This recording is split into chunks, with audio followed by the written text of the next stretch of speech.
Well, howdy there, Internet people. It's Bo again. So, today we are going to talk about Trump and some of the other people who were listed alongside him, and talk about some of the developments in their worlds and how they may impact other things and may end up being information that we see again. Because there have been some statements from two people that I feel like they're worth noting. The first comes from Meadows, from Mark Meadows, who is reported to have told the special counsel's office that he could not recall Trump declassifying those documents that were found. That's a direct contradiction of Trump. That kind of shows that Meadows is not necessarily inclined to follow along wherever Trump leads at this point, that he may decide to take a different path. That might be something the special counsel's office attempts to utilize later, or maybe they already have made the attempt, or maybe they made the attempt and it was successful. We don't know, and we won't know for a while. But it's kind of telling that he just couldn't remember a statement.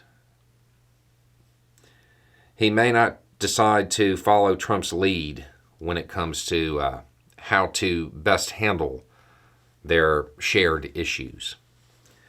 Another one worth noting is Ellis. A couple of days ago, responding to somebody who said, everybody needs to unite behind Trump, and then once we do that and we have that unity, then we can help all of these other people who were indicted just for being a Trump supporter. Paraphrasing, obviously. Her response to that was interesting. She said, "I was reliably informed Trump isn't funding any of us who are indicted. Would this change if he becomes the nominee? Why then, not now? I totally agree. This has become a bigger principle than just one man, so why isn't MAGA Inc. funding everyone's defense?"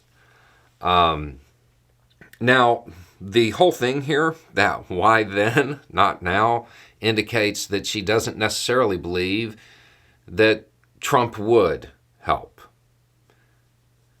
That's important. When this statement was made, there were a whole lot of people who were like, yeah, she's just realizing that he's going to try to throw everybody under the bus. A lot of comments about leopards were made at this time. But then, yesterday, somebody flat out asked and said, Trump has thrown you away like so many before you. Did you really think you were special? She replied by saying, God will never leave me or forsake me. I'm his. So I'm not particularly concerned what anyone else, including presidents or kings or governors or trolls on this earth do or don't think of me. Not concerned what presidents, definitely a reference to Trump, certainly seems like it. If she doesn't care what he thinks of her, what are the odds that she will maintain a high degree of loyalty? If I was Trump's legal team, I would be a little anxious about that statement and what it might mean. Again, it could mean nothing. She could have just been responding to somebody who asked her a very pointed question, and she was basically just saying, I don't care.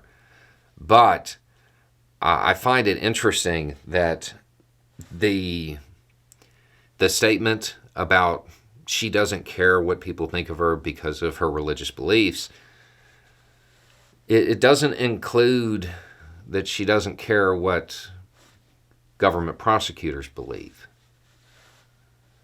I find that interesting. I think that there's going to be a lot of statements coming out over the next couple of weeks that will be telling, and it'll be information that we're going to see again later.